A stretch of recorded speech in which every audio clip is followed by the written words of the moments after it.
Poder presentar a ustedes este seminario que es sumamente importante, en el que estaremos hablando de las complicaciones del COVID-19. Un tema hoy por hoy vanguardista y sumamente importante para todos nosotros.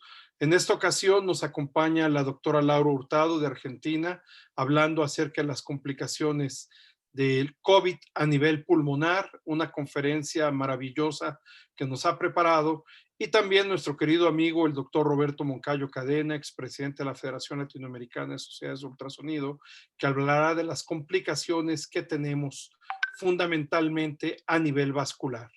Entonces, una vez estas presentaciones y dando la bienvenida a todos los asistentes, me gustaría pedirle a la doctora Laura Hurtado de Argentina que por favor pueda empezar con su conferencia en aras de respetar el tiempo que tenemos para ello. Gracias. Muchas gracias, Miguel. Gracias a todos por estar aquí. Vayamos a lo que nos ha reunido.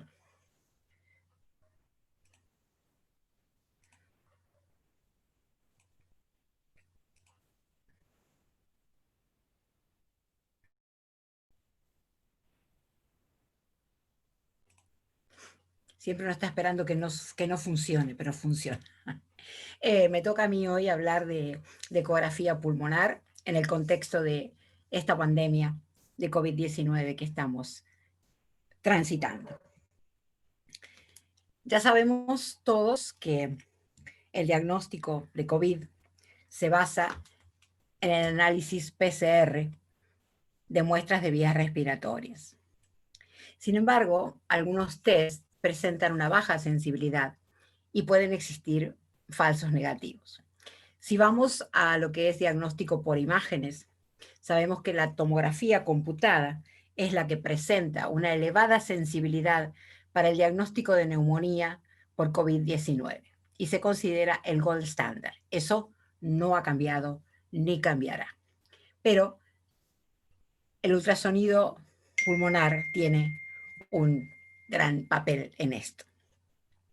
En un principio, cuando se describieron las características que presentaban los pacientes COVID por tomografía, se hizo un estudio paralelo con ecografía y se encontraron varias coincidencias, cosas que viéndose en la tomografía también se podían ver en la ecografía.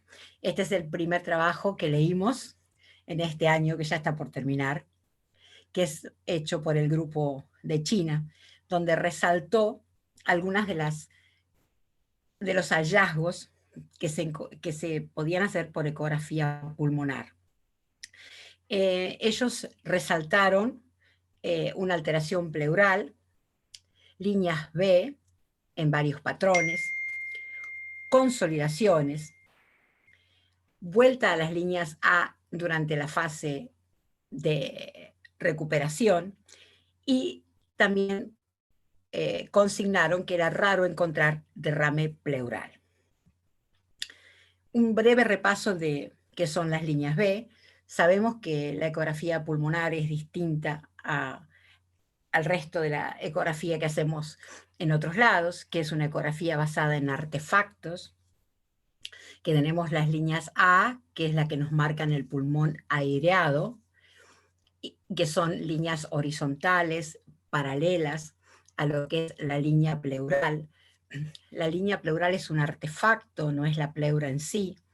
Y las líneas B son líneas verticales, hiperecogénicas, que parten de la pleura, alcanzan el filán de la pantalla y borran las líneas A. Esas líneas, si son menores que 3 en cada región, es un hallazgo normal. Pero las interstitiopatías, y en este caso el COVID-19, como parte de ellas, produce un aumento en la cantidad de las líneas B. Entonces, ¿cuáles son los hallazgos característicos en la ecografía en el COVID-19? En el trabajo que mencionamos antes, esta es la traducción, decía engrosamiento de la línea pleural. No estamos de acuerdo con esa denominación, puesto que la línea pleural es un artefacto, entonces mal puede engrosarse.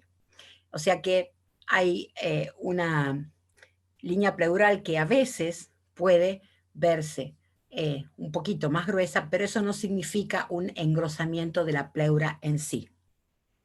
Y se pueden ver irregularidades en esta línea pleural, o sea, ya no es fina, sino que se ve más brillante y ciertas irregularidades. Las líneas B se ven en muchos patrones. Pueden ser focales, multifocales y confluentes. Y este es uno de los principales hallazgos.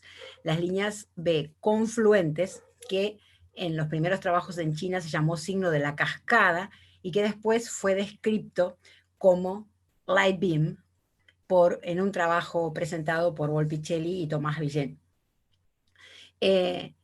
Se ven también consolidaciones y en una variedad de patrones. Pueden ser multifocales y pequeñas, pueden ser no traslobares o traslobares y a veces pueden tener broncograma aéreo. Lo característico de esto es que se presenta en un patrón bilateral en varias zonas y en lo que llamamos clusters, o sea, hay zonas de alteraciones, de una mezcla de estas alteraciones que hemos nombrado, mientras que hay otras zonas totalmente libres y respetadas. Y esa es una de las características del COVID.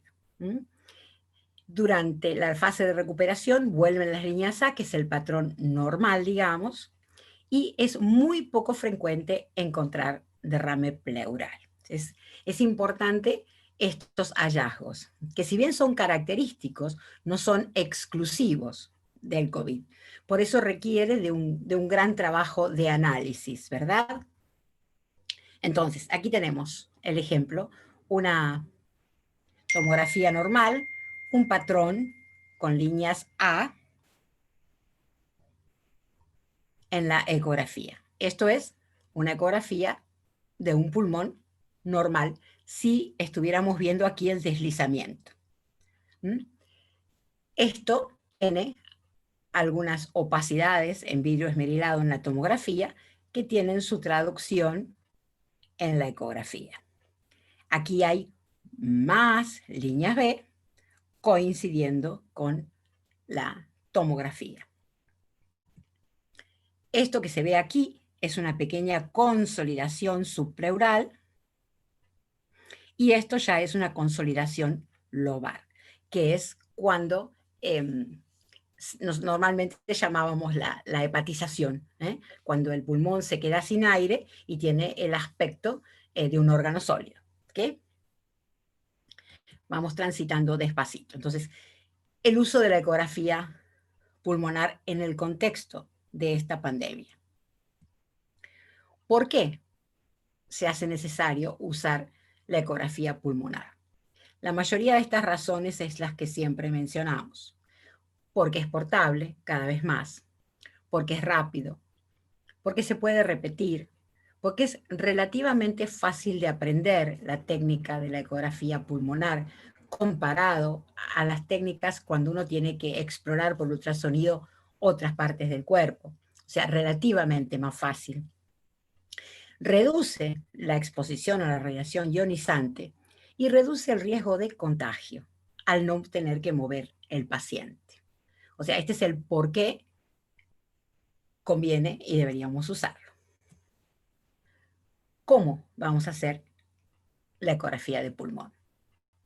Tenemos que elegir. Primero nos vamos a dedicar a cómo tenemos que setear el equipo. O sea, qué transductor vamos a elegir, en qué preset, cuál es la posición del transductor para investigar esto, cuál es la profundidad, el foco y la ganancia que tenemos que elegir. Vamos a preparar. En este caso, el transductor que vamos a elegir es el convex. El convex porque tenemos que hacer una exploración, entonces, por las características de esta enfermedad, que es una enfermedad bilateral que se presenta en varias zonas, que tiene aspecto parcheado, tiene áreas de afectación y áreas libres. Nosotros tenemos que ver el tórax completo, tenemos que ver los dos hemitórax, dividirlos en regiones, como vamos a ver, y ver los dos. Entonces, este transductor es el que nos va a permitir en un menor tiempo hacer una evaluación integral. Si en vez del transductor convex tienen el cardiológico, básicamente es lo mismo, pero el elegido es este. Muchos van a decir, bueno, pero el de alta frecuencia para ver la línea pleural es mejor. Sí, es mejor.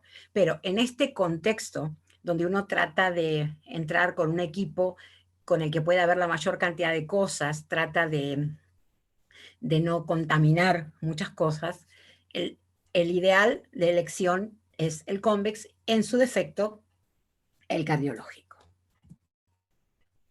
Entonces ya hemos elegido el transductor. Vayamos al resto. Muchos equipos traen ya un preset de pulmón. Si no es el caso del equipo que vamos a manejar, pongamos el preset en abdomen. La profundidad elegida es aproximadamente a 8 o 10 centímetros. Vale la diferencia si el paciente es más curvilíneo o más obeso. Eso ya todos los que hacemos ecografía más o menos lo sabemos. Tenemos que poner el foco en la línea pleural y la ganancia ajustada para que podamos ver bien esa línea pleural que representa la pleura. Eso es en lo que se refiere al seteo del equipo. La posición. Cuando nosotros enseñamos cómo evaluar el pulmón, lo primero que decimos es que hay que hacer un corte longitudinal, que es transverso, digamos perpendicular, perdón. Un corte longitudinal que es perpendicular a las costillas. ¿Por qué? Porque esa es la mejor manera de ubicarnos adecuadamente y ver y reconocer la línea pleural y su deslizamiento. Entonces, en este caso, volvemos a aconsejar lo mismo.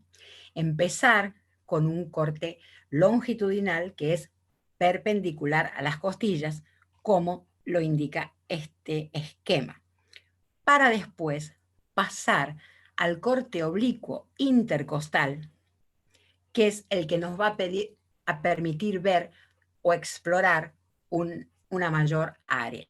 Pero primero, para ubicarnos, conviene empezar con ese corte. Recordemos otra vez entonces las líneas B, que son líneas hiperecogénicas verticales, que parten desde la pleura y alcanzan el final de la pantalla y borran en su trayecto las líneas A. Eso es lo que estamos buscando. Menos de 3 en una región es un patrón normal. Este es un esquema muy interesante. O sea, el transductor actúa casi como un densitómetro. Tenemos el pulmón normal o hiperaereado, porque también sería el caso del neumotórax. Este pulmón que tiene un 98 a 100% de aire, que es el que tiene líneas a medida que va perdiendo su aireación, se van sumando la cantidad de líneas B, como pueden ver acá, mientras decrece la cantidad de aire en esa zona o en ese pulmón, hasta llegar al colapso con pérdida del aire, que es cuando el pulmón tiene el aspecto de un parénquima sólido. ¿Sí? Esto es muy importante para entender qué es lo que estamos viendo, ¿verdad? A medida que van aumentando la cantidad de líneas A, es que tenemos menos aire en ese pulmón. ¿Cómo vamos a hacer esta ecografía? ¿Cómo vamos a hacer que sea útil analizar los pulmones con ecografía? Vamos a dividir el tórax en regiones. Con la técnica y el seteo del equipo que ya vimos, vamos a explorar 5 a 6 segundos cada región y en base a eso vamos a aplicar un score. ¿Sí? Veamos. Esto es les recomiendo este este paper. Luna Gargani es realmente alguien muy, muy, muy valioso en lo que se refiere a ecografía pulmonar. Léanla, es apasionante, es muy dedicada, investiga muchísimo. Ella propone dividir cada hemitórax en 8 regiones. No es lo que hace la mayoría. Entonces, hacemos una línea paraesternal, una línea axilar anterior, una línea axilar posterior, una línea escapular y una paraespinal, y todas esas zonas pasando por la línea mamilar, una región superior y una región inferior. Nosotros hemos visto más gente que sigue este otro esquema que es más simple, que es el protocolo Ruby del doctor Jean-Jacques Ruby del Hospital Salpêtrière. Es básicamente lo mismo, la línea paraesternal, la línea medioclavicular, la línea axilar posterior y la paraespinal. Y divide cada hemitórax en 6 campos. Y todos los tenemos que explorar. Porque si hay algo que esta pandemia o esta enfermedad nos lleva en cuanto a su afectación pulmonar, es que hay que explorar todo el tórax. Y tenemos un score. Ese score es el siguiente. Si no tenemos líneas B o tenemos menos de 3, ponemos 0. Si tenemos 3 líneas B o coalescentes que ocupen menos del 50% del área que estamos explorando, le ponemos 1. Si vemos la pleura irregular, por alguna consolidación subpleural, agregamos una P. No le vamos a agregar otro punto, pero una letra P. Ponemos 2 cuando esas líneas B ocupan más del 50%. Lo mismo, si la pleura es irregular por alguna consolidación, ponemos P, y le vamos a poner 3 puntos si es una consolidación. Entonces, esto nos va a permitir evaluar todo el tórax de ese paciente y vamos a tener un score. Y vamos a poder compararlo en el tiempo para ver si, además de su sintomatología, si mejora o empeora. ¿Cuál es el rol de este ultrasonido en la pandemia?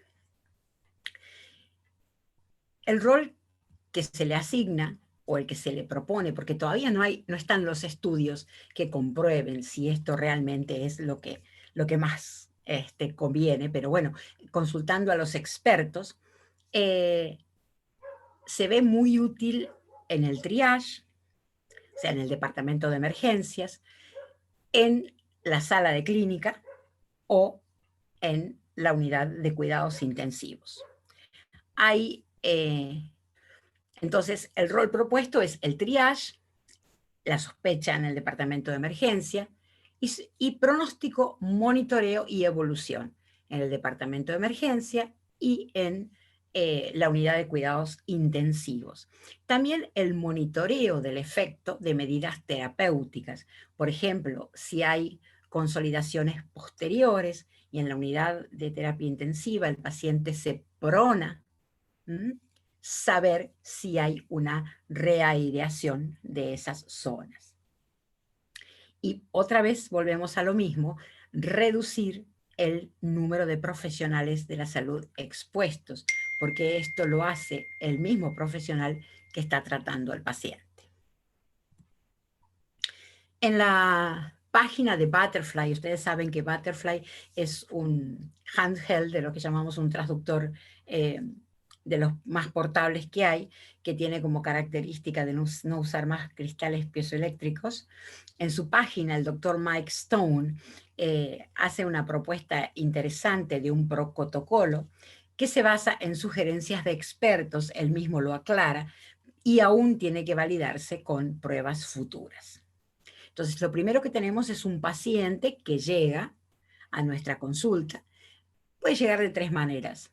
con síntomas, que pueden ser síntomas respiratorios, como fiebre, tos, fatiga, disnea, o diciendo que ha tenido un contacto confirmado con alguien que es COVID-19 positivo, o que ha retornado de un área de alto riesgo. Entonces, el diagnóstico inicial, allí lo que se les hace también primero es un test para la gripe A, después si está disponible la PCR para el COVID-19, y nos detenemos en las dos cosas que siguen: la oximetría de pulso y la ecografía de pulmón en el punto de atención.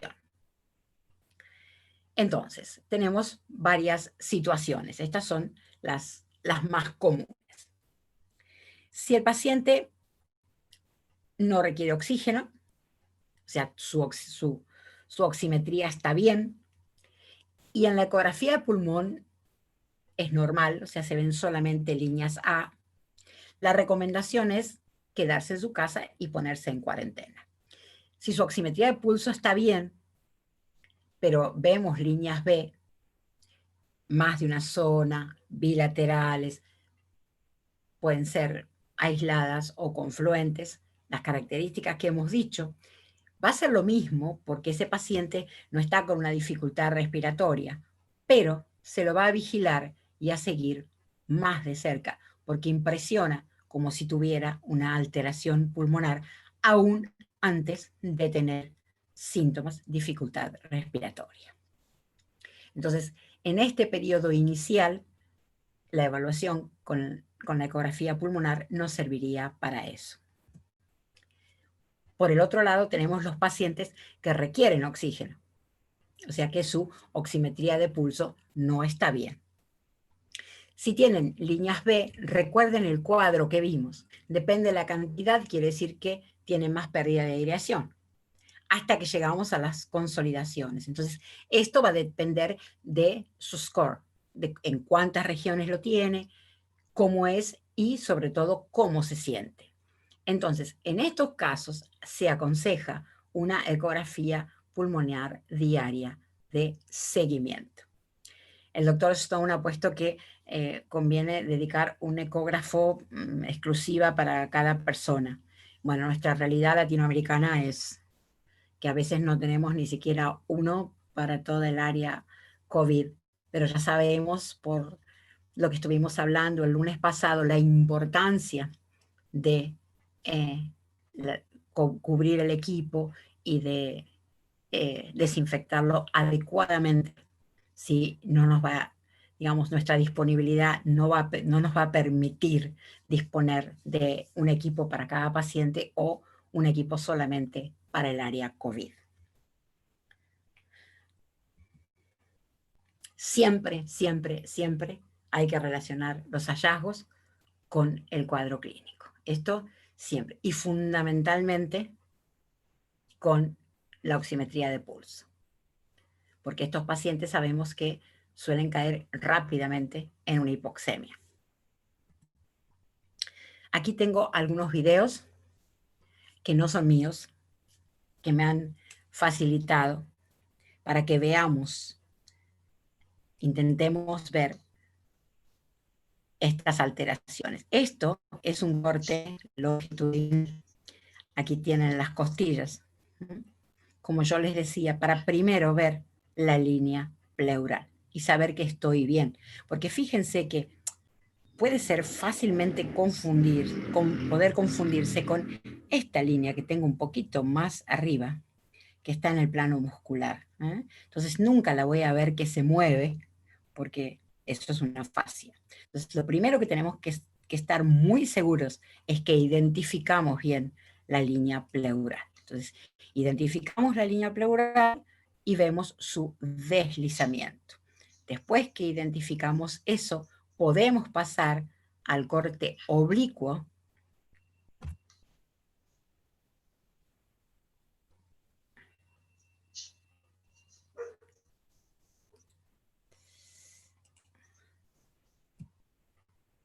Podemos pasar al corte oblicuo, que nos va a permitir ver una mayor parte de pleura. Fíjense que acá está la línea A.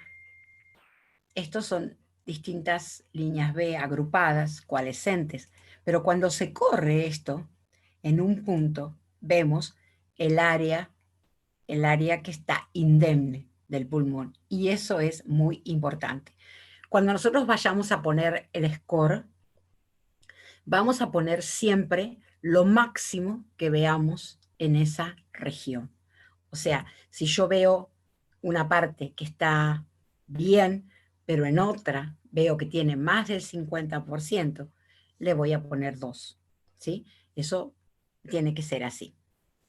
A ver, sigamos un poquito, son unos cuantos videitos, porque no es fácil acostumbrarse a lo que estamos viendo.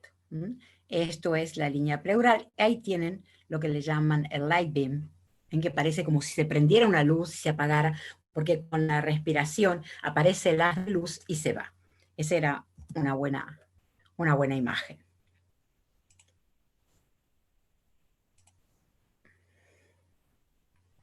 Esa es otra. La pleura en este caso está bastante fina, bastante regular. Fíjense, y cuando se corre, ahí atrás vemos las líneas A, o sea que ese área está respetada y es una de las características que tiene a nivel pulmonar el COVID. Esta pleura ya está distinta, fíjense la irregularidad que tiene, porque tienen consolidaciones, pequeñas consolidaciones subpleurales.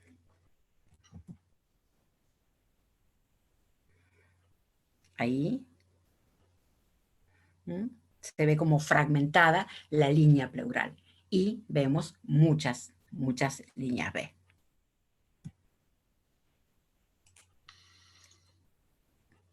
Aquí también, siempre en el plano oblicuo, siempre con el transductor convexo.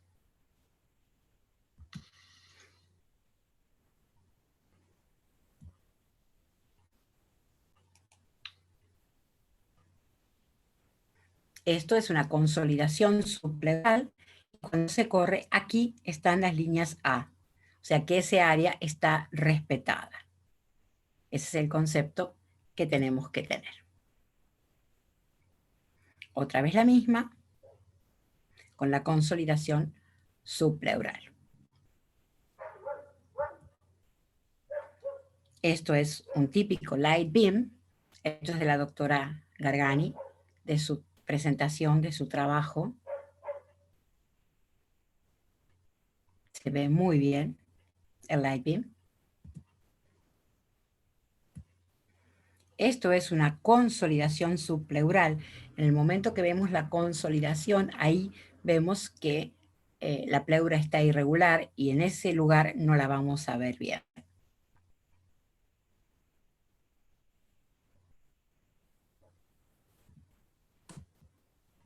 Y esto, que es lo último que les íbamos a mostrar, esto es una consolidación. Aquí ya no tenemos pulmón aireado. Ese pulmón está colapsado.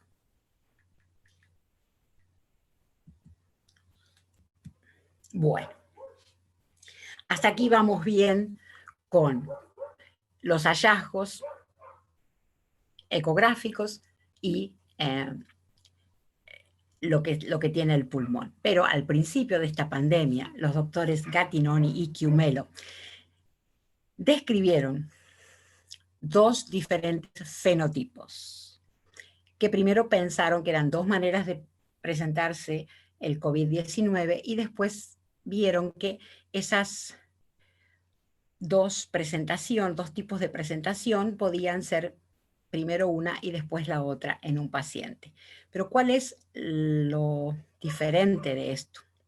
Los dos tienen hipoxemia, pero el que se llama fenotipo H, que viene de Haig, porque tiene alta elastancia o baja compliance, alto reclutamiento, alto shunt de derecha a izquierda y mayor respuesta al PIP, es lo que estuvimos viendo hasta ahora y es lo más parecido al síndrome de distrés respiratorio que ya todos los terapistas conocen.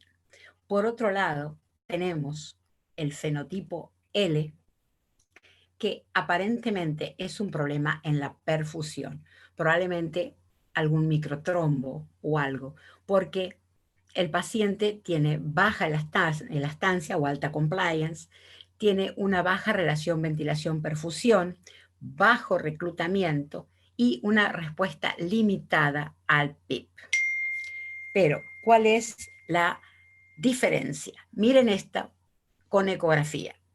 Esto es una ecografía de un paciente con el fenotipo L, un score de 11. Fíjense, toda la región anterior normal, apenas un par de puntitos aquí, 2 en posterior y lo mismo para este pulmón. Este paciente está hipoxémico y la ecografía no coincide con lo que tiene el paciente. Ese es el fenotipo L, tenemos que conocerlo. En cambio, el fenotipo H es el parecido al síndrome del distrés respiratorio y es el que hemos venido hablando hasta ahora. Pero tenemos que conocer que puede haber un paciente hipóxico en el cual el ultrasonido pulmonar no refleje lo que ese paciente, la saturación que ese paciente tiene. Volvemos a esto, que es lo típico, lo del ARDS-like, y que cuanto menos aire tiene el paciente, vamos a ver más líneas B y al final la condensación, ¿sí? Eso es el fenotipo H. Esto se hizo aquí, el SIAC es lo mismo, es un esquema para que recordemos. Pulmón normal, líneas B, cada vez más líneas B, hasta la condensación. Vamos perdiendo cada vez más aire. El fenotipo L es un problema de perfusión, no de aireación. Nosotros con la ecografía estamos viendo cuando hay una alteración en la aireación. Esto nada más que para recordar que es casi igual al síndrome del distrés respiratorio. Las líneas en un parcheado no dependen de la situación de la gravedad, la línea pleural irregular y fragmentada, consolidaciones pequeñas, periféricas.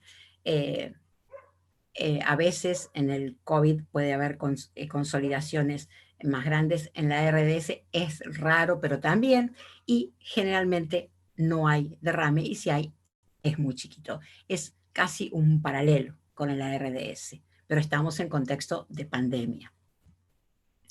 Sí hay una gran diferencia con el pulmón blanco del edema cardiogénico, y esto tenemos que saberlo.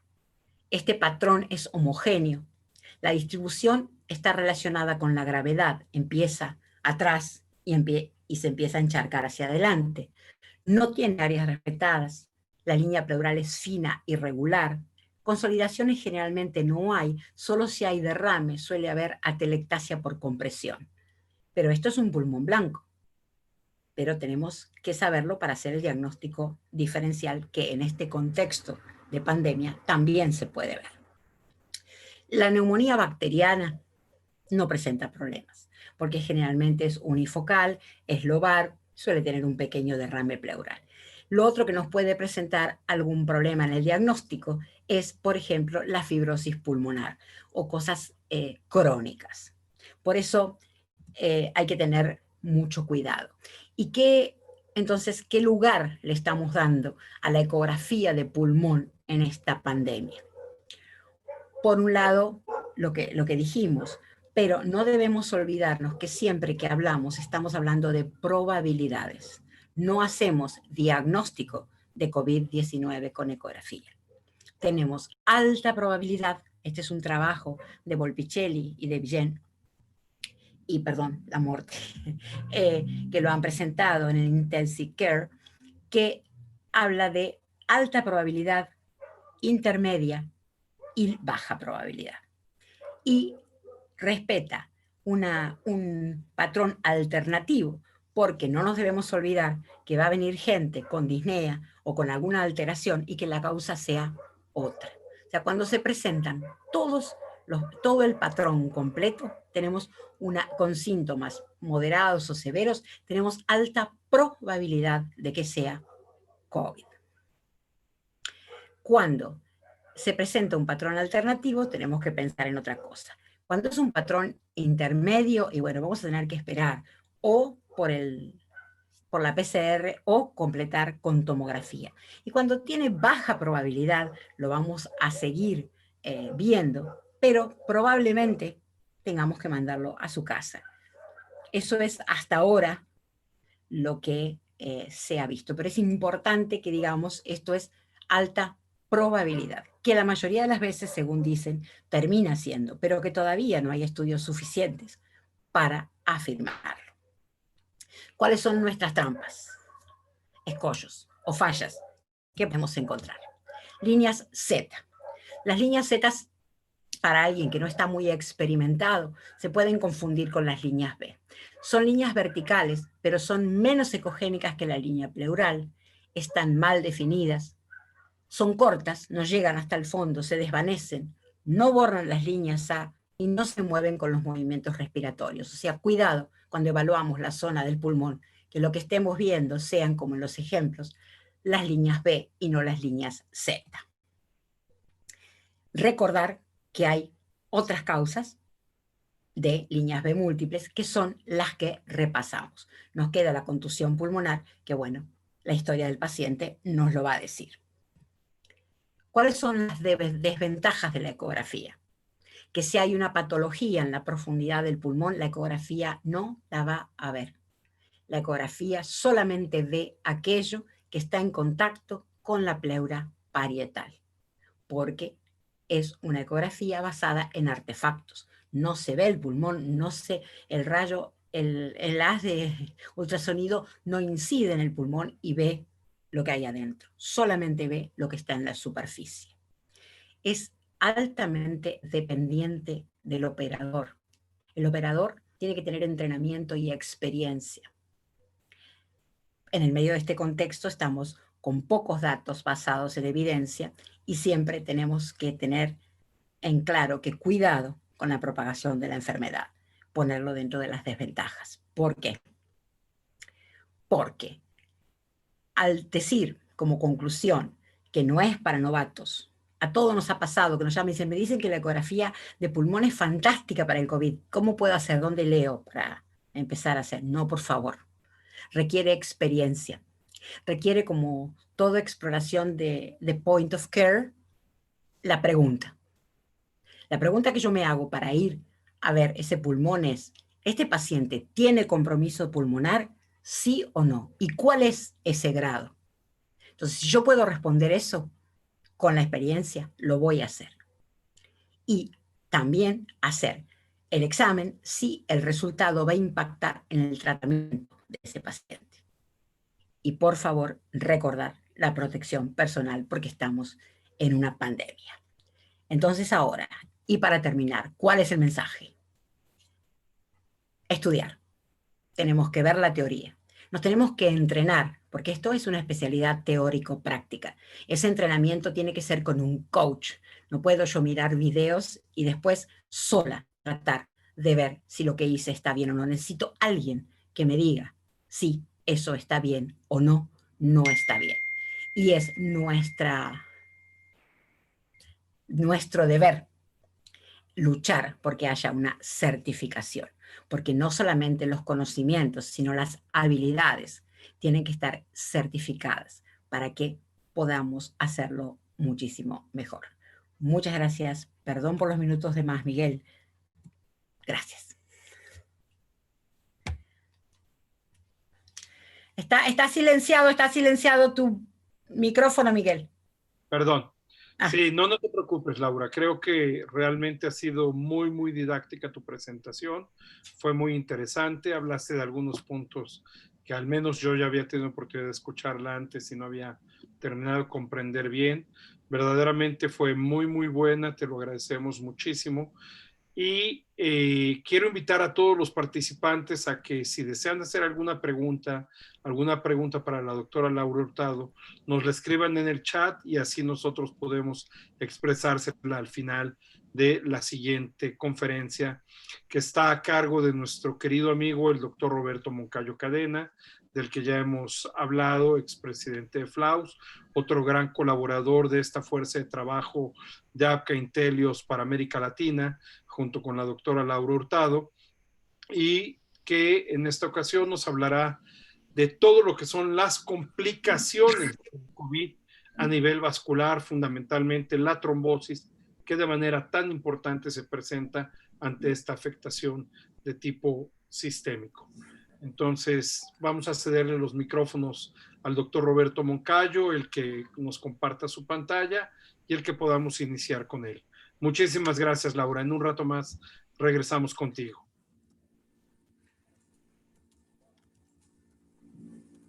Bueno, buenas noches con todos. Realmente es muy satisfactorio también compartir en este seminario de esta gran unión entre APCA, Intelios y FLAUS para el desarrollo de la promoción de la educación médica continua, de la certificación de quienes hacemos ecografía, porque mientras mejor lo hagamos y más enterados estemos, va a ser el beneficio para todos nuestros pacientes. Y entonces voy a hablar ahora de una de las complicaciones que el ultrasonido puede ayudar en este tipo de pandemia, y que es la trombosis venosa, y algún ejemplo adicional extra. Entonces voy a compartir mi pantalla.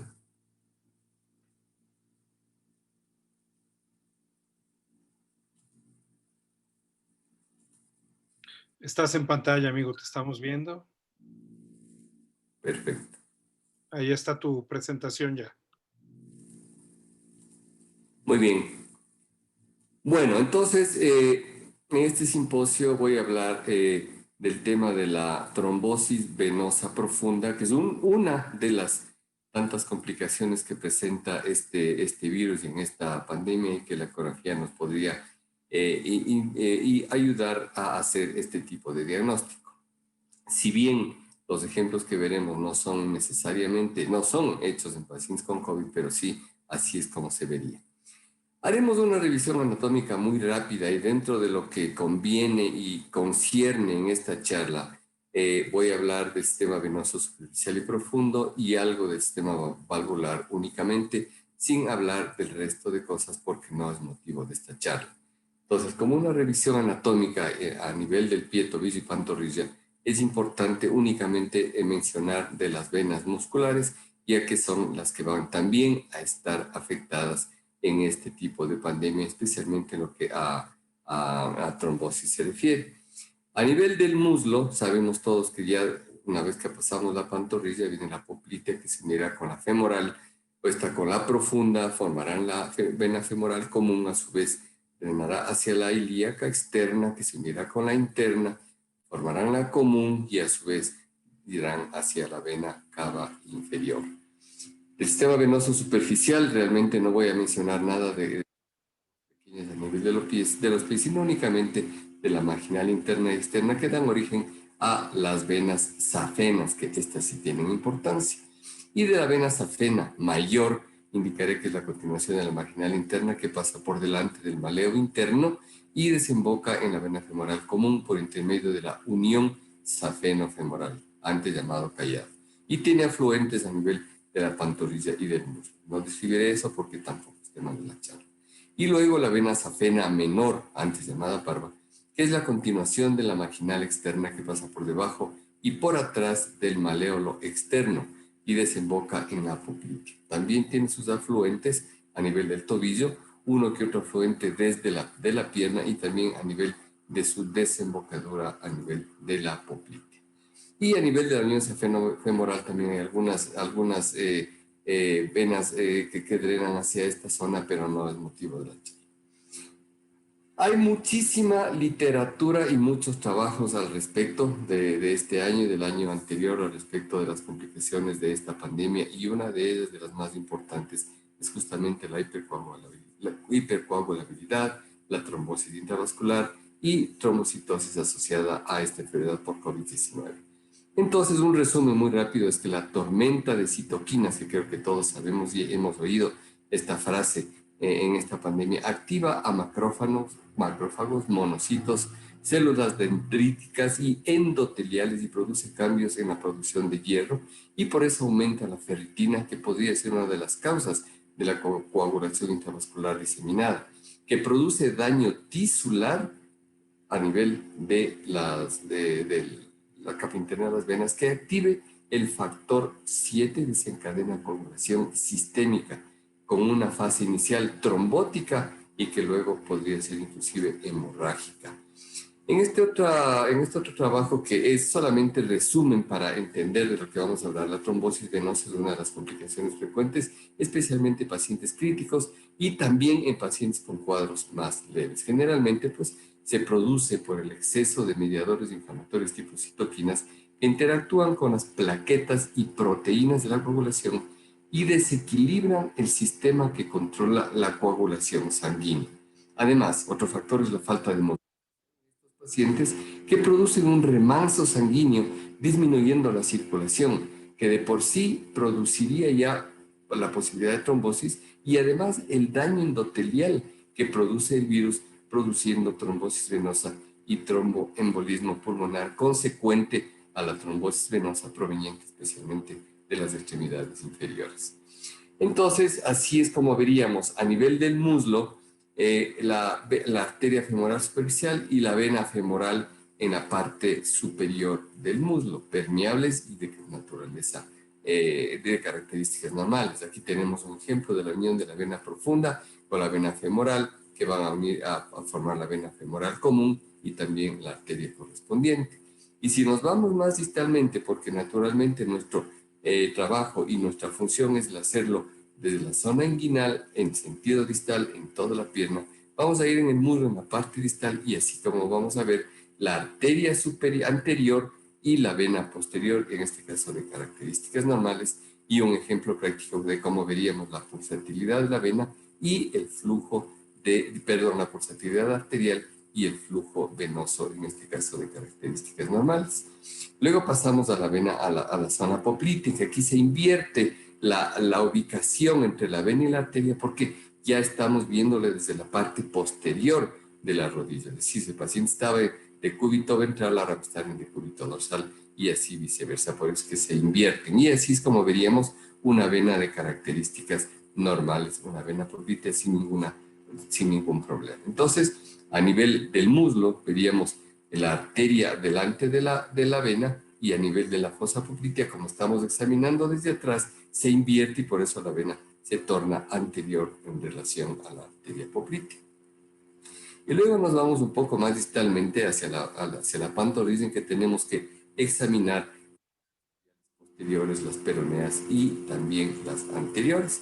Entonces, la anterior imagen es en sentido transversal, como vemos la arteria y las dos venas, que lo común y normal es que acompañen dos venas a cada arteria, aunque hay muchas variaciones fisiológicas como anatómicas en el asunto de las venas. Así veríamos en sentido longitudinal la arteria y las venas, y así es como veríamos con un doble color, aunque aquí está invertido. Está en azul la arteria y en rojo las venas, pero ya así es como veríamos en la realidad las venas en color azul y la arteria en color rojo. Y así es como debemos demostrar para que sea más entendible lo que estamos reportando. Y en tiempo real, así es como veríamos unas venas peroneas o tibiales posteriores, de características normales, y la pulsatilidad de la arteria femoral tibial posterior. Ya hablando del sistema venoso, aquí tenemos la unión safeno-femoral a nivel de la vena femoral para formar la vena femoral común en caso de normalidad. Y con el Doppler de color, aquí justamente vemos la unión safeno-femoral y otro ejemplo un poco más reciente que vemos de características normales y sin ningún problema. Y la vena safena menor, llamada parva, que desemboca en la vena poplitea, así es como la vemos sin color, y con el color es como lo vamos a ver, siempre cuando esté de características normales. Las válvulas, naturalmente que en el sistema venoso hay que mencionarlas, pero en lo que nos interesa en esta charla es el sitio donde convergen, es decir, donde forman la comisura y el seno valvular, ya que generalmente en este sitio es donde se pueden empezar a formar los trombos. La distribución de las venas, no me voy a detener a determinar cuáles son las venas y dónde están y cuántas están, sino únicamente mencionar que todas las venas tienen válvulas excepto la vena cava inferior que no las posee. Y a nivel de la pantorrilla igual, todas las venas tienen válvulas, pero las venas soleas generalmente son avalvulares. Y la distribución, pues no me voy a detener tampoco, pero en la vena safena mayor, por supuesto que sí, y en la safena menor también están en diferentes sitios de su extensión, pero no de la actual. Entonces, únicamente indicarles cómo unas válvulas normales coaptan perfectamente el nivel de la comisura, y este es el seno donde generalmente podría haber un remanso sanguíneo y donde podría empezar a formarse los trombos. Y aquí tenemos, si está bien cerrada, aquí tenemos en cambio la válvula bien abierta y de características normales. Y así es como se vería una válvula con la otra cuando están de características normales.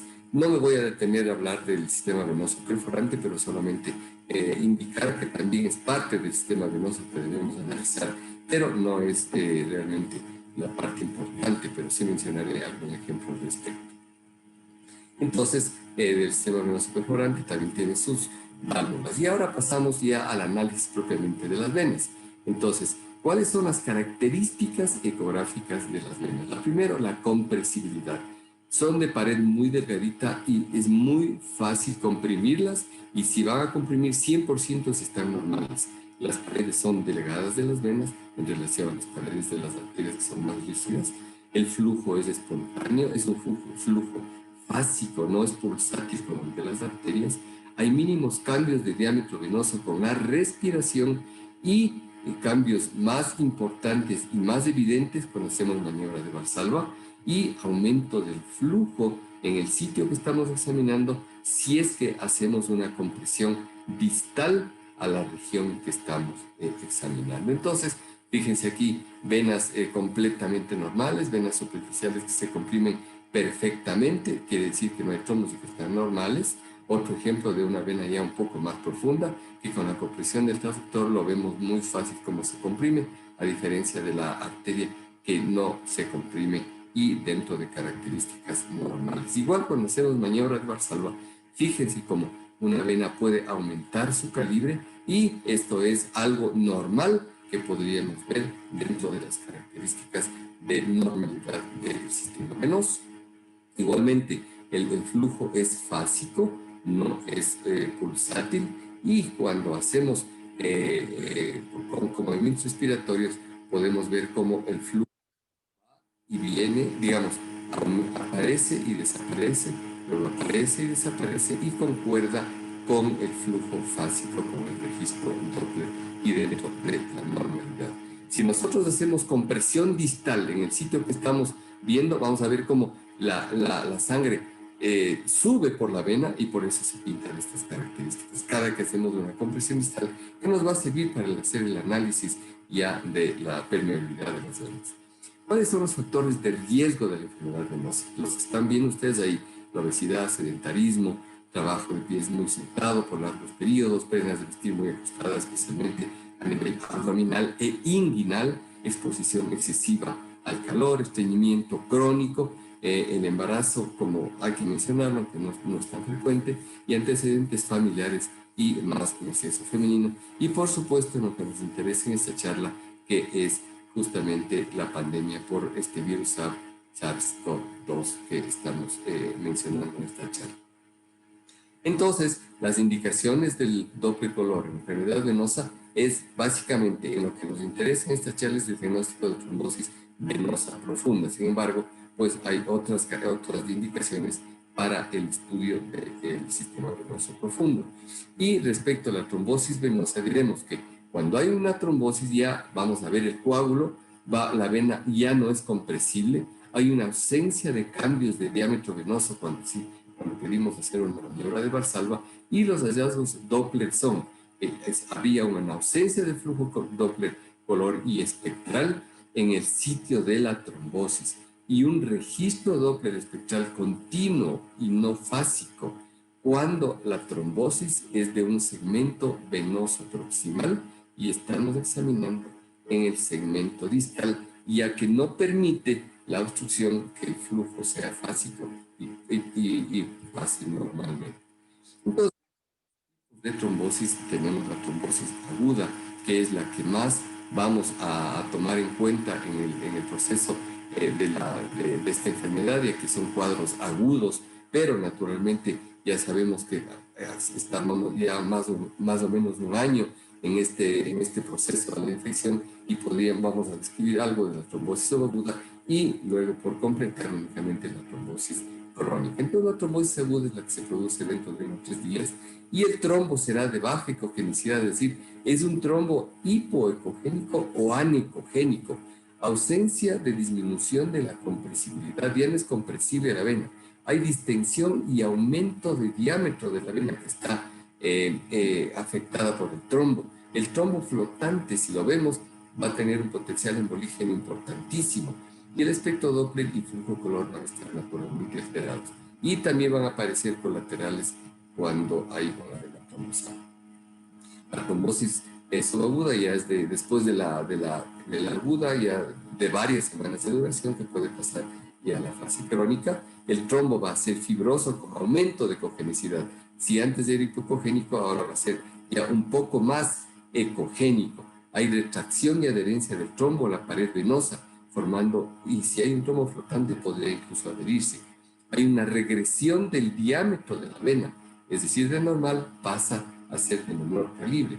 Hay una reanudación del flujo parcial, como un síndrome postrombótico, que hay flujo, pero no siempre puede suceder, pero el flujo va a ser de menor calibre, y la presencia de vasos colaterales. Y por último, la trombosis crónica, que dura meses, años posterior a la aguda, que va a producir una cicatriz trombosis trombótica a nivel de las venas. El trombo va a ser muy ecogénico, va a haber un engrosamiento lineal y difuso y una membrana intraluminal. El trombo así se presenta. Si hay recanalización en la vena, va a ser un cordón como ecogénico y con muy poco flujo. Y puede dañar también a la válvula, y esa válvula dañada va a producir un reflujo, que le señalé un ejemplo solo por mencionar. Y el Doppler naturalmente va a estar alterado con ausencia del flujo espontáneo, ausencia del flujo fásico y el cuando hay recanalización parcial. Entonces pasamos ya a ejemplos de cómo vemos una trombosis aguda. Por ejemplo, en la vena femoral vemos aquí la vena femoral superficial y profunda y la vena femoral aumentada de diámetro, hipoecogénica, sin ningún flujo porque está completamente tapada por un trombo agudo hipoecogénico. Si lo vemos en sentido longitudinal, acá tenemos un trombo de la vena femoral profunda, alejándose de la arteria femoral a nivel del muslo. Es completamente total y es hipoecogénico. Otro ejemplo de una trombosis aguda de la vena femoral. Y aquí hacemos un énfasis en el aumento de diámetro en una trombosis aguda en la que el trombo es hipoecogénico y le dilata a la vena, la misma que va a no poder ser compresible. Aquí tenemos un trombo con la cabeza del tronco en la vena femoral y la vena safena mayor, en la unión safena femoral, está permeable hacia la vena femoral común. Y aquí es cuando vemos el trombo. En este paciente fue de difícil visualización porque era un paciente obeso, pero esta parte del trombo flotante que no está adherido es la que podría desprenderse, irse a los pulmones y ser una de las causas importantes de mortalidad en esta pandemia. Y casos más severos, como en este caso que la vena femoral está ocluida, la vena femoral profunda está ocluida y la vena femoral común está también ocluida, cuadros muy, muy, muy severos. Y un ejemplo más, ya yéndonos un poquito más abajo, porque decía que hay que examinar todo el muslo, que estamos ya cerca a nivel de canal de Hunter, que es una arteria femoral superficial, y aquí vemos la dilatación de la vena femoral obstruida y ocupada totalmente por un trombo. Y luego nos pasamos ya al canal, a la fosa poplitea, por eso ya se invirtió, entonces la arteria está debajo y la vena está adelante. Fíjense lo claro cómo se ve el trombo ocupando toda la vena y con aumento de tamaño y dilatación de la vena. Y con registro Doppler, pues la arteria permeable y no hay ninguna señal de flujo en el trombo agudo de la vena poplitea. Y en sentido longitudinal pueden ustedes ver muy claramente, sin necesidad de explicarle, el trombo que ocupa toda la vena poplitea. Y muchas veces ocupamos incluso el transductor convexo en pacientes que son muy obesos o que tienen mucho edema y que nos va a permitir ver de una mejor forma esta característica, esta parte que puede decir de por sí ser un poco difícil con un transductor lineal. Y luego pasamos ya al tobillo. Entonces vamos a ver, por ejemplo, las venas tibiales anteriores. Vemos la arteria tibial y las dos tibiales anteriores sin ningún flujo y con aumento de diámetro en relación a la arteria porque están obstruidas en su totalidad. Y otro ejemplo más de las venas peroneas, en este caso, en que la arteria está aquí y las venas, fíjense el aumento de diámetro que tienen. Y otro ejemplo más en el cual la arteria está aquí y aquí una pequeña variante anatómica en que las dos venas iban juntas, no en medio de la arteria, pero estaban juntas y las dos ocluidas con trombo hipoecogénico, y repito, aumento de diámetro de la vena que está ocluida. Así es como vemos también una vena superficial a nivel del muslo con un trombo agudo completo. Hacemos compresión y máximo disminuye un poco, pero no se comprime completamente por la presencia del trombo. Y aquí una vena afluente a nivel del muslo, miren que esta sí es permeable y esta no es permeable porque está ocupada por un trombo. Entonces, la diferencia es muy clara cómo nos ayuda esta maniobra para determinar la trombosis en estos casos. Y si existe un proceso varicoso con mayor razón, hay más facilidad de que una dilatación pues, pueda formarse el trombo, como lo demuestro aquí. Y a nivel de las venas musculares, también les decía que puede haber este problema. Aquí tenemos la vena sólea del lado izquierdo y la vena sólea del lado derecho que está afectada. Si bien en esta pandemia no sabemos exactamente si va a ser bilateral de una o puede ser primero una o primero otra, pero así es como veríamos. Ustedes comparen una vena permeable, una vena muscular permeable y una vena muscular, en este caso la sólea, ocupada por un trombo que ocupa toda la luz de la misma. El trombo hipoecogénico y aumento de dilatación y aumento del diámetro de la vena. Y cuando ha pasado ya un periodo y ha habido una recanalización, se ha hecho el tratamiento, que ustedes saben que ahora en esta pandemia se están usando los anticoagulantes para justamente prevenir esto, pero en casos de que suceda, así suceda y exista una trombosis subaguda y haya una recanalización parcial, vamos a ver cómo el flujo va a pasar parcialmente mientras la pared puede estar, el trombo puede estar adherido a la pared. Y aquí muy claro cómo hay un flujo casi laminar en medio del trombo que está ocupando en este caso la poplitea.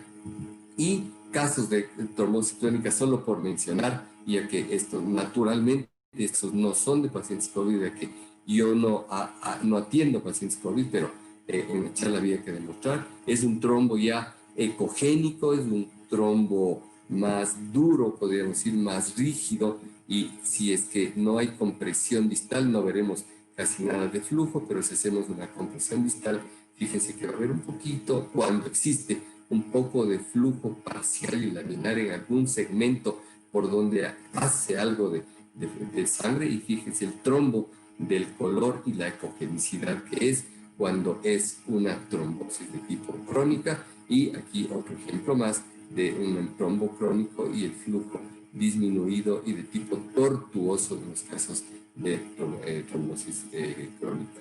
Y si tenemos un trombo flotante, hay la posibilidad de que este trombo se desprenda y naturalmente podría directamente irse hacia un pulmón como está afirmado. Y en los casos de trombosis crónica, pues puede haber el coágulo puede ser largo y ocupar casi toda la extensión de la vena y permitir el paso únicamente parcial por alguno de los segmentos del mismo. Y entonces la misma imagen anterior es la que estamos viendo aquí, pero en sentido transversal.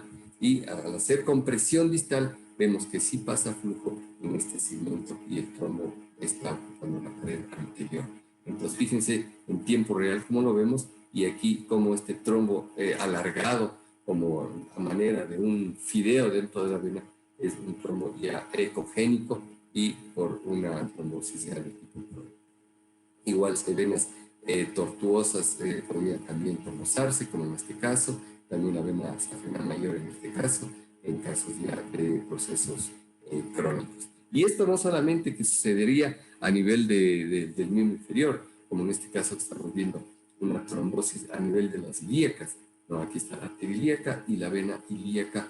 Miren aquí la vena como se ve completamente obstruida y dilatada por el trombo que está ocupando totalmente la luz de la vena ilíaca.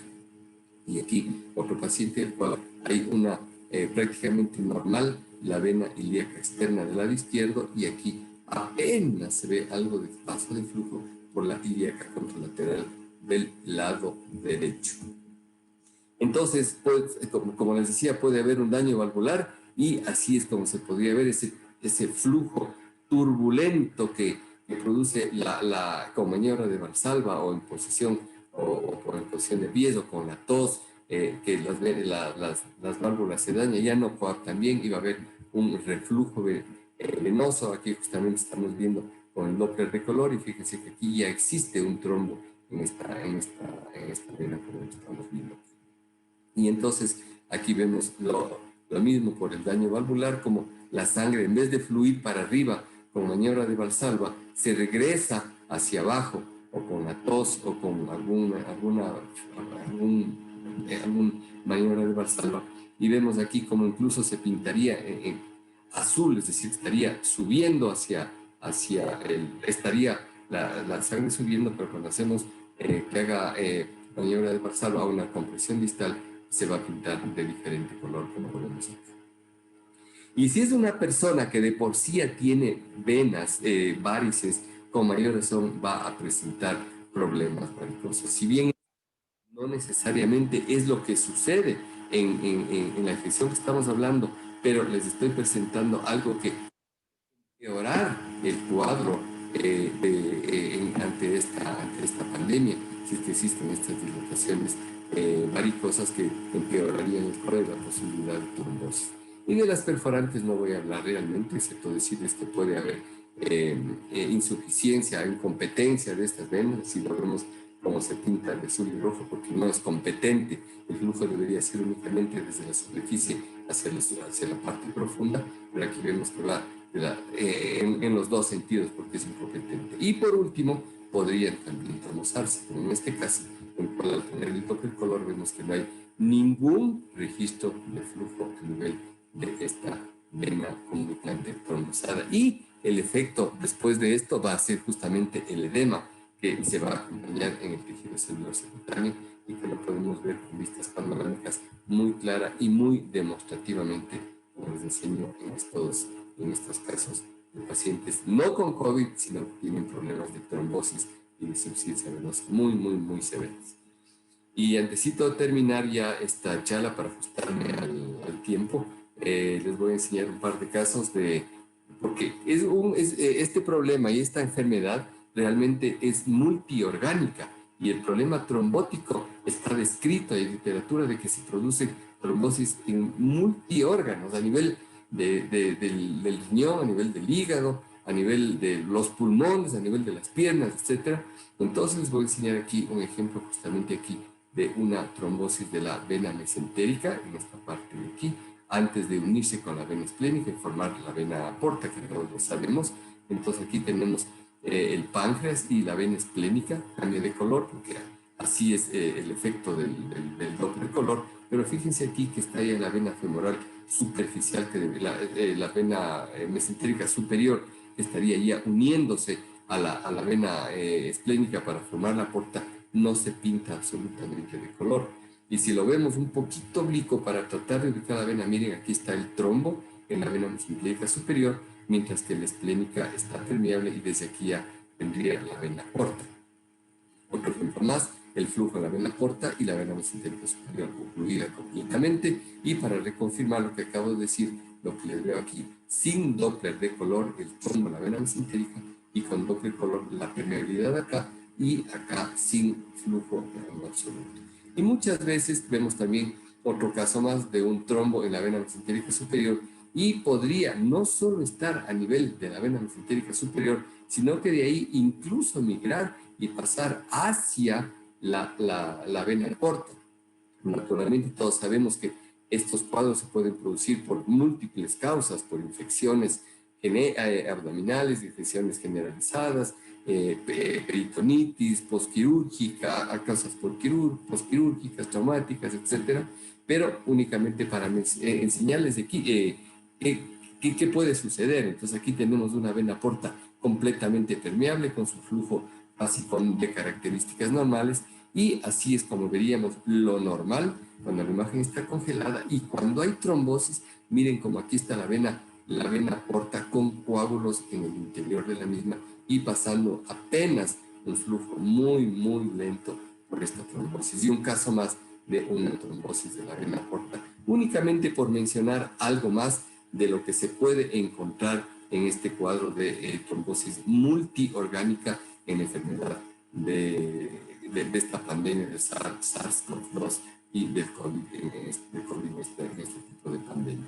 Naturalmente el examen lo vamos a hacer mientras más pueda el paciente estar en esta posición, mientras más inclinado esté, o si lo podemos hacer de pies, pues mejor. Y justamente ahora se habla del POCUS, del Point of Care Ultrasound, en el que con ecógrafos manuales se debería hacer, y como dijo Laura Hurtado hace un momento, pues el expositor, la persona que presentó ese cuadro, dice que se debería tener un transductor en los países primermundistas para examinar a cada paciente por COVID, pero sabemos que en nuestro medio eso realmente no es posible. Y como conclusiones diremos que el conocimiento de los estadios iniciales de las afecciones venosas y las causas etiológicas de las mismas evitará la aparición de procesos patológicos agudos causantes de lesiones e incluso irreversibles. Esto en términos generales en relación a patología venosa.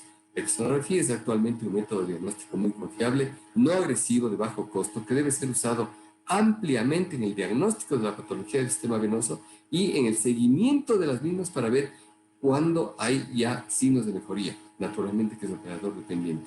Y en lo que compete a la pandemia, es de gran aporte diagnóstico en la enfermedad tromboembólica causada por esta pandemia del COVID, es decir, del SARS-CoV-2. Y mucho énfasis en esto del POCUS Point of Care Ultrasound. Y con esto termino la charla, agradeciendo mucho por su atención a la misma. Ok, Roberto, muchísimas gracias por esta revisión tan completa que nos hiciste de toda la estructura vascular en miembros pélvicos y en sí todos los datos fundamentales de lo que podría ser la trombosis venosa.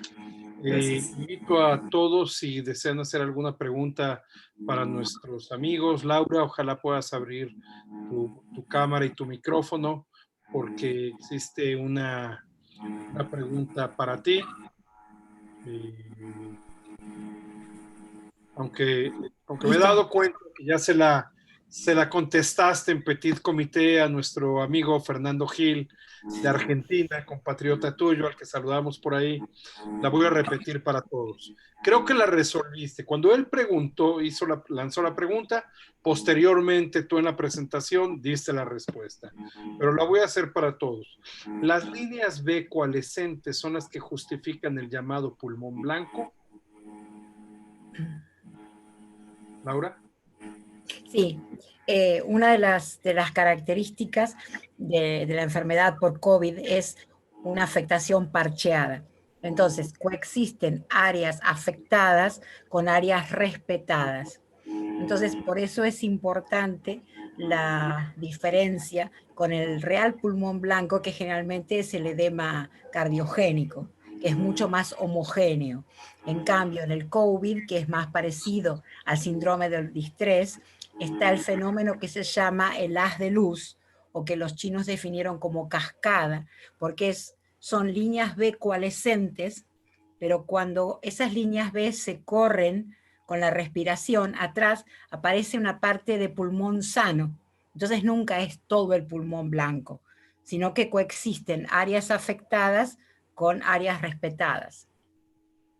Ok, muchísimas gracias, Laura. La otra pregunta. ¿El plano oblicuo sería longitudinal al espacio intercostal? ¿Es eso a lo que te refieres? El plano, claro, es oblicuo porque sigue el espacio.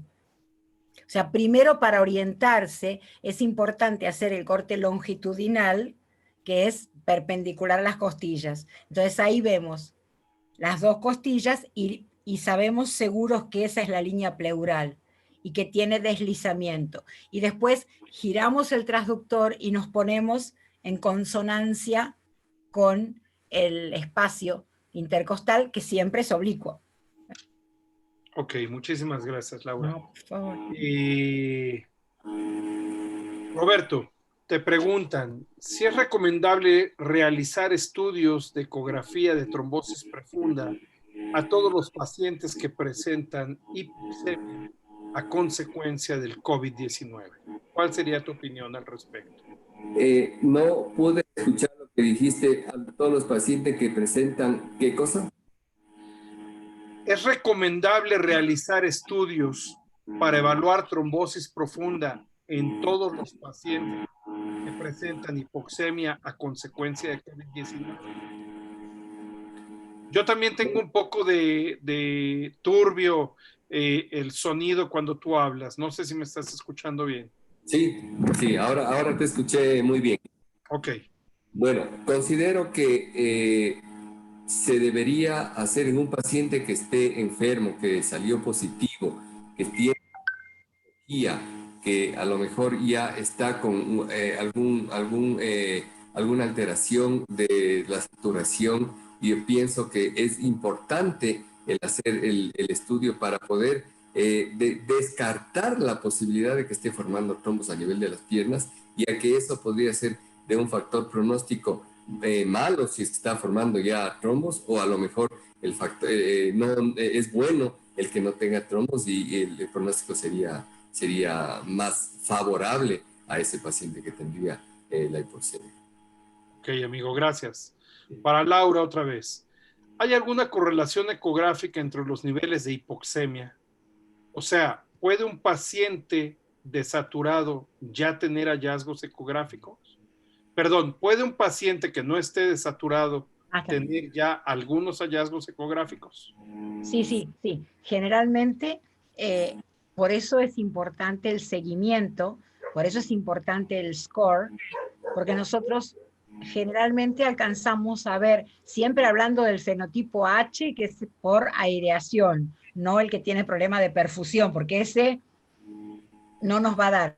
Pero el que es parecido al síndrome del distrés, es muy probable que nosotros veamos que el score aumenta, que tiene menos aireación aún antes de que sea tan evidente la hipoxemia.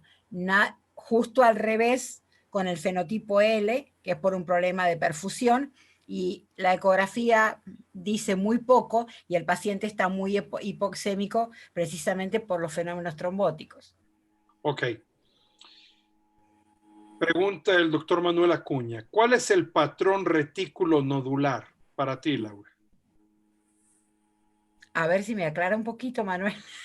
Sí, yo no entiendo mucho. ¿A qué se refiere? Porque retículo nodular quizá me parece que es tomografía, me parece eso.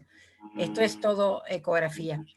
Ok, Calculo que quizás sea una, si no después que lo haga por mail, pero retículo nodular en ecografía no. En ecografía tenemos líneas B, líneas coalescentes y consolidaciones. claro. Patrón retículo nodular en ecografía no. Fernando Gil pregunta nuevamente si los cortes longitudinales serían precisamente, serían el paraesternal y el interescapulovertebral. Sí, los cortes longitudinales, Fer, son todos perpendiculares a las costillas, pero se aconseja hacerlo como orientación y después, para ver más rápido las áreas, hacer el corte oblicuo. Ok, muchísimas gracias, Laura. Y Roberto, quizá la última pregunta, porque nos hemos excedido de tiempo. Es una pregunta interesante aquí que hace el doctor Oscar Camacho. ¿Conoces alguna correlación entre trombosis y muerte súbita? Bueno, es interesante la pregunta porque por lo menos del tema de lo que yo he presentado ahora no estaría relacionado con muerte súbita porque el mayor problema que podría haber es que tenga una trombosis pulmonar, pero no va a ser una trombosis pulmonar masiva de una, sino Claro. que sería una trombosis de uno de los segmentos, ¿no? En alguna parte, pero es una enfermedad multisistémica, entonces descrito de acuerdo a la literatura que hemos oído que puede haber trombosis incluso arteriales, ¿no? Incluso arteriales, es decir, trombosis cerebrales, trombosis de las coronarias, inclusive como arteriales. Entonces, por ahí más bien es el asunto de la muerte súbita, más que por trombosis de miembros de lo que yo acabo de presentar ahorita. Esa sería. Claro, claro, Roberto, muchísimas gracias. Y Pedro Uncel, nuestro querido amigo, radiólogo pediatra, nos hace una aclaración aquí. El patrón retículo nodular se observa en una radiografía y en una tomografía. Así que evidentemente, Laura, es lo que mencionaste. Bueno, pues yo creo que con esta aportación de Pedro para todos nosotros, hay muchísimas felicitaciones en lo que todo mundo está escribiendo aquí en el WhatsApp. Guillermo Pelletier, Washington Cuevas, Mariana Inosca, muchísimos de los amigos que tenemos, Dinora Cruz, los Mariana Restrepo, Valencia, Oscar Camacho y todo, al igual que muchísimos, les mandan felicitar, les mandan dar las gracias. Han sido 2 excelentes charlas, sumamente importantes, interesantes, muy didácticas, como siempre lo hacen ustedes, y verdaderamente creo que se ha cumplido el objetivo de este segundo panel de conferencias organizado por APCA Intelios acerca de la importancia de la ecografía y lo que está ocurriendo ante esta pandemia que nos afecta a nivel mundial. Entonces, no nos queda más que darle las gracias a todos los asistentes, felicitar a nuestros panelistas, darle las gracias. Y me voy a unir a la petición y a la solicitud que hizo nuestro querido amigo Oscar Barahona hace 8 días para todos los que están escuchándonos y que están asistiendo a esta presentación. Realmente estamos haciendo esto con todo el deseo de colaborar con ustedes. Así que si alguien desea algún tema en específico, desea que se converse en algo que sea de interés muy particular y todo, les agradeceríamos que nos lo hagan saber para que entonces APCA Intelios pueda seguir programando este tipo de actividades que creo que son de sumo interés y muy provechosas para todos nosotros. Entonces, a nombre de APCA Intelios, de toda la organización del doctor Oscar Barahona, nuestro líder de grupo, del doctor Leandro Fernández, todos los que conformamos esta fuerza de tarea, agradecemos muchísimo la presencia de todos ustedes y nuevamente les agradecemos a nuestros panelistas, queridos amigos Laura y Roberto, porque lo han hecho excepcionalmente bien. Muchísimas gracias. Gracias a ustedes. Un gusto compartir con ustedes. Todos pasen una muy linda noche. Gracias, igualmente. Listo, salimos. Salimos. Bueno. Adiós. Adiós. Ok.